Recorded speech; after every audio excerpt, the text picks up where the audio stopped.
कहानी के शुरू में हमें बताया जाता है कि न्यूजीलैंड में बहुत से लोग मर गए हैं हवा में मौजूद जहरीले बैक्टीरिया की वजह से। और इस वाकये के 2 साल बाद न्यूजीलैंड बिल्कुल वीरान हो गया है। यहाँ की गवर्नमेंट भी टूट गई है, बाकी दुनिया का राब्ता भी न्यूजीलैंड से बिल्कुल खत्म हो गया है और बचे हुए लोग अपने सर्वाइवल के लिए खुद कोशिशों में लगे हैं। भूख और बुरे हालात में लोगों को जालिम बना दिया है। यहाँ कोई किसी के ऊपर एतबार नहीं करता। खाने के लिए ये लोग एक दूसरे को मार देते हैं। जीने के लिए ये एक खतरनाक जगह बन चुकी है। और इसी दुनिया में कैलन भी रहता है अपनी वाइफ के साथ, जो बेवजह किसी को मारने का कायल नहीं है। वो लड़ाई झगड़े से दूर रहता था, पर फिर भी उसे इन खतरनाक हालात में अपनी हिफाजत तो करनी ही थी, इसलिए गन उसके भी पास थी। जब वो किसी आदमी को अपने घर आता देखता है तो आसमान में गोली चलाकर उसे दूर रहने के लिए वार्न दे देता है, क्योंकि कैलन ने अपने रहने के लिए अपने गार्डन में कुछ सब्जियां उगाई थी बहुत मुश्किलों से। वो नहीं चाहता था कि कोई उसे लूट ले। अगले दिन 2 लोग भी लूट के मकसद से जब उसके घर के करीब आते हैं तो कैलन उनको भी गन दिखाकर वहाँ से भगा देता है, पर मारता नहीं है। ये एक रूटीन बन चुकी थी, कोई न कोई उनका घर या खाना लूटने के लिए आता रहता था, लेकिन कैलन ने आज तक किसी को नहीं मारा था। एक दिन उसकी वाइफ जब गार्डन में काम कर रही होती है तो उसकी टांग के ऊपर एक लोहे से कट लग जाता है, जिसके बारे में वो कैलन को कुछ नहीं बताती। रात होने पर वो दर्द से चिल्लाने लगती है। उसका जख्म बहुत बढ़ चुका था। थोड़ी सी ही देर में वो जख्म एक इन्फेक्शन की शक्ल ले चुका था। कैलन की वाइफ दर्द से बेहोश हो जाती है। सुबह होने पर कैलन अपनी वाइफ के जख्म के बारे में स्टडी करता है और उसे पता चलता है कि सालों पहले जिन बैक्टीरिया की वजह से यहाँ के लोग मरे थे, वो बैक्टीरिया अभी भी हवा के अंदर थे और इन बैक्टीरिया से इन्फेक्टेड होने का चांस उन लोगों को ज्यादा था जिनको कहीं कट लग जाता। जब ये बात कैलन अपनी वाइफ को बताता है तो वो बहुत ज्यादा दुखी हो जाती है। उसके इलाज के लिए उन्हें अब एक खास दवाई चाहिए थी जो उनके पास नहीं थी। ये लेने के लिए कैलन अब यहाँ से बाहर जाने का डिसाइड करता है और अपनी वाइफ को एक गन देकर जाता है जिसमें 5 गोलियां थी। वो उसे कहता है कि ये तुम अपनी हिफाजत के लिए अपने पास रखना, बिना वजह इसे ना चलाना और अगर खतरा महसूस हो तो तुम इसे चलाकर किसी को भी मार सकती हो। अब जैसे हमें पहले पता है कि यहाँ पर तो लोग चलते फिरते इंसान को मार देते थे, इसीलिए कैलन के पास से कोई भी गुजरता तो वो उन्हें कह देता कि वो कोई लड़ाई नहीं चाहता। लेकिन फिर भी कुछ लोग तो बहुत ही पागल हो चुके थे और ये अब लोगों को मारने में मजा आने लगा था। ऐसे लोगों को देखकर कैलन को रास्ता भी बदलना पड़ता है। फाइनली वो एक छोटे से घर के सामने पहुंच जाता है। दरवाजा नॉक करने पर जब अंदर से कोई आवाज नहीं आती तो अंदर जाकर वो घर को चेक करता है। वहाँ बहुत सा सामान रखा था और काफी ज्यादा वेपन्स भी। अचानक पीछे से कोई आदमी आकर उसके ऊपर गन दान लेता है। ये बूढ़ा आदमी उसे मारने ही वाला था, पर कैलन उसे समझाता है कि रुकिए, मैं आपको नुकसान नहीं पहुंचाने आया। मेरी वाइफ बहुत ज्यादा बीमार है और मुझे एक दवा की जरूरत है, मैं सिर्फ उसी की तलाश में यहाँ आया हूँ। उनकी इन्हीं बातों के दौरान यहाँ पर हमला हो जाता है। समर्स नाम का ये बूढ़ा आदमी कैलन को अपनी मदद करने के लिए कहता है। बाहर जो लोग हमला कर रहे थे, पहले उन्होंने घर के अंदर आग फेंकी थी और अब वो लगातार इस घर पर गोलियां चला रहे थे। समर बहुत ही बहादुरी से इन सभी लोगों का अकेले मुकाबला करते हुए कैलन से कहता है कि जल्दी से तुम आग बुझाओ। हमला करने वाले लोग कुछ ही देर में वहाँ से चले जाते हैं और समर्स अब कैलन से कहता है कि मैंने यहाँ पर अपने काफी दुश्मन बना लिए हैं, तुम एक हफ्ता मेरे साथ रुको, इन लोगों का मुकाबला करने में मेरी मदद करो और तुम जो दवाई चाहते हो वो मैं तुम्हें दे दूंगा, वो मेरे पास है। कैलन जो कि ये बात जानता था कि दवाई उसे कहीं और जाकर आसानी से नहीं मिलेगी, उसे ना चाहते हुए भी समर की बात माननी पड़ती है।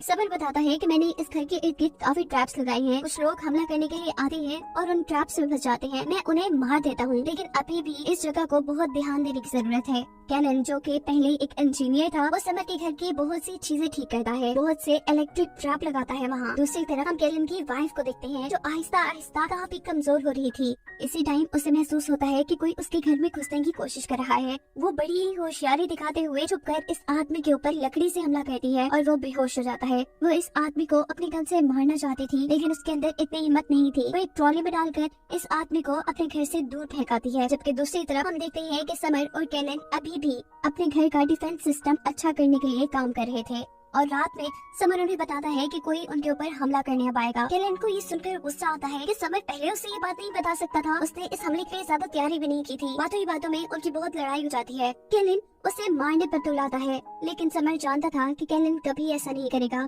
क्योंकि उसे लड़ाई पसंद नहीं थी। शायद इस रात उनके ऊपर कोई हमला भी नहीं करता। और सुबह होने पर जब ये शिकार को जाते हैं तो यहाँ बहुत से लोग उनके साथ लड़ पड़ते हैं। कैलन बेचारा इन लोगों से बहुत मार खा चुका था। इससे पहले कि ये लोग कैलन को मार देते, समर इन दोनों ही आदमियों को गोली मारकर खत्म कर देता है और कैलन से कहता है, क्या तुम बेवकूफ हो? क्या तुम्हें गोली नहीं मार सकते थे? इन्हें हर जगह इतनी अच्छा भी अच्छी नहीं होती। घर आने पर ड्रोन से इनके घर पर हमला हो चुका था। समर और कैलन दोनों ही इन ड्रोन्स को शूट करके तबाह कर देते हैं। इन ड्रोन्स के तबाह होने पर हमला करने वाले लोग दोबारा हमला नहीं करते और चुपचाप वहाँ से चले जाते हैं। फिर सीन कट होकर अब हमें कैलन की वाइफ को दिखाया जाता है, जिसे अचानक फील हुआ था कि कोई उसके घर पर घुसकर छुप गया है। जब वो चेक करती है तो वहाँ एक छोटी बच्ची थी, उसकी फ्रेंड की बेटी, जिसकी फैमिली अब मर चुकी थी। और मरने से पहले इस बच्ची की मॉम ने उसे कैलन की वाइफ के घर का बताया था, इसीलिए वो यहाँ आ गई थी। कैलन की वाइफ उसे घर पर रख लेती है, उसे खाना देती है और प्यार भी, क्योंकि कैलन की वाइफ कभी माँ नहीं बन सकती थी, इसलिए उसने इस बच्चे को हमेशा अपने पास रखने का फैसला कर लिया था। सीन कट होकर हमें एक डॉन लेडी को दिखाया जाता है। इसने बहुत से बुरे लोगों को अपने साथ मिलाया हुआ था। ये ग्रुप मासूम लोगों को लूटता और उनकी चीजों पे अय्याशी करता था। यहाँ कैलन जो अभी तक समर के घर पे है, उसे समर की बेसमेंट से कुछ आवाजें आती हैं। वो बिना कुछ सोचे समझे गोली चलाने लगता है तो समर उसे आकर रोक देता है, क्योंकि वो जानता था कि उसकी बेसमेंट में एक बच्चा है जो लोगों से बहुत ज्यादा डरता था, इसीलिए वो काफी दिनों से बेसमेंट में ही छुपा हुआ था। इसे समर एक गुंडे से बचा कर लेकर आया था और इसी वजह से वो गुंडे समर के दुश्मन बन गए थे। समर के एक दुश्मन थोड़ी ना थे, उसके दो कई दुश्मन थे। कैलन की वाइफ जो अपने घर पे अब उस छोटी बच्ची के साथ रहती थी, उसके घर पर दोबारा वही बूढ़ा आदमी आ जाता है, जिसे एक मर्तबा पहले भी उसे बेहोश करके घर से बाहर फेंका था। वो इस मर्तबा भी उसके ऊपर हमला करके उसे घर से बाहर फेंकाती है। वो उसे मारना चाहती थी लेकिन ऐसा नहीं कर पाती। तब वो आदमी कहता है कि तुम मुझे मार ही दो, यही बेहतर है, नहीं तो मैं बार बार आता रहूंगा। इसी रात वो समर्स के घर पर भी हमला कर देता है। हमला करने वाला वही आदमी था जिसके बारे में आज समर ने कैलन को बताया था, जिससे वो एक बच्चे को छुड़ा कर लाया था। हमला करने वाले दुश्मन ये जानते थे कि आसपास बहुत से ट्रैप्स लगे हैं, इसीलिए वो एक टैंक समर्स के घर के पास भेजती है, जो टैंक बुरी तरह उनके घर के ऊपर बमबारी कर रहा था। समर और कैलन अपने साथ साथ इस घर को भी बचाने में लगे हुए थे और तभी मौका पाते ही समर्स का दुश्मन बेसमेंट के अंदर घुस जाता है, जहाँ उसे वो बच्चा भी मिल गया था। वो इस बच्चे के मुंह पे पट्टी बांध देता है और इसके हाथ भी बांध देता है और फिर एक खुफिया रास्ते से घर के अंदर आता है, जहाँ पर समर और कैलन दोनों ही थे। वो समर को गोली मारकर जख्मी कर चुका था और इससे पहले कि वो कैलन को भी मारता, कैलन और वो आदमी एक दूसरे को ही देखकर शॉक हो जाते हैं। हमें पता चला है कि कैलन इस बुरे आदमी का बेटा है। ये बुरा आदमी कैलन को भी अपने ही जैसा गुंडा बनाना चाहता था, लेकिन जब कैलन ने अमन की जिंदगी चुनी तो इस आदमी ने अपने बेटे यानी कैलन को छोड़ दिया और जिस बच्चे के पीछे वो पड़ा था, कैलन के डैड अब उसे अपना बेटा बनाना चाहते थे। ना सिर्फ ये बल्कि वो तो उसे बिल्कुल अपने जैसा गुंडा भी बनाना चाहते थे। ये बुरा आदमी यानी कैलन के डैड अपने साथियों को यहाँ से लेकर चले जाते हैं और अब सुबह हो जाती है।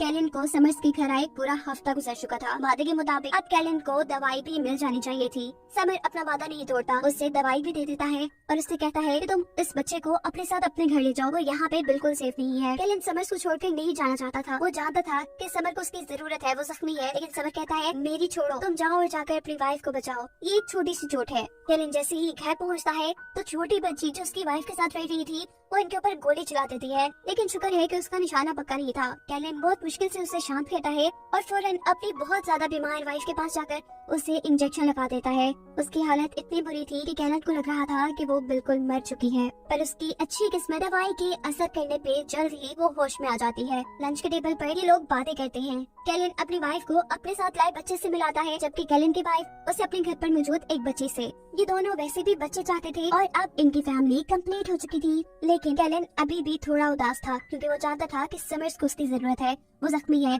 और जरूर उसके दुश्मन उस पर हमला करने आएंगे। वो उसकी मदद के लिए वहाँ जाता है और इस मर्तबा समर्स की अपनी बेटी अपने गुंडों के साथ उसके ऊपर हमला करने के लिए आती है। ये लड़की और कोई नहीं बल्कि मूवी में पहले दिखाई जाने वाली डॉन लेडी ही है। अब सवाल ये था कि ये लड़की अपने डैड को ही क्यों मारना चाहती थी, क्योंकि उसके डैड ने उसे और उसकी मॉम को एक टाइम पर अकेला छोड़ दिया था जब उन्हें समर्स की सबसे ज्यादा जरूरत थी। वो इसी चीज का बदला लेने के लिए आज यहाँ पर मौजूद थी, लेकिन यहाँ अब समर्स की मदद के लिए कैलन भी आ चुका था। यहाँ एक छोटी सी जंग चल जाती है। कैलन और समर बहुत अच्छे से इनका सामना करते हैं। इसी दौरान हमें पता चलता है कि वो बुरा आदमी जो कि कैलन के फादर भी है, वो भी इस लड़की के साथ मिलकर समर्स पे हमला करने के लिए आ चुके थे। और इस मर्तबा अपने आप को बचाने के लिए कैलन अपने डैड को मारने में बिल्कुल नहीं हिचकिचाता। वो अपने डैड को मार देता है, जबकि दूसरी तरफ समर अपनी बेटी को एक इलेक्ट्रिक शॉटगन से बेहोश कर देते हैं। इस लड़ाई में बहुत से लोग मारे गए थे। समझ लें कि ये जंग ड्रॉ ही हुई थी, जिसमें अब उस डॉन लेडी के साथ ही उसे अपनी कार में बिठाकर यहाँ से ले जा रहे थे। समर्स अपने घर में अब महफूज था। उसका एक दुश्मन मर चुका था और एक हार कर जा चुका था, जबकि यहाँ कैलन भी अपने घर वापस आ चुका था। वो अपनी फैमिली के साथ अच्छी जिंदगी गुजारना चाहता था, इसलिए वो अपने घर के चारों तरफ खूब ट्रैप लगा देता है ताकि कोई उनके घर तक न आ सके। जिसके बाद कैलन की फैमिली को खुश दिखाती हुई कहानी यहाँ खत्म हो जाती है।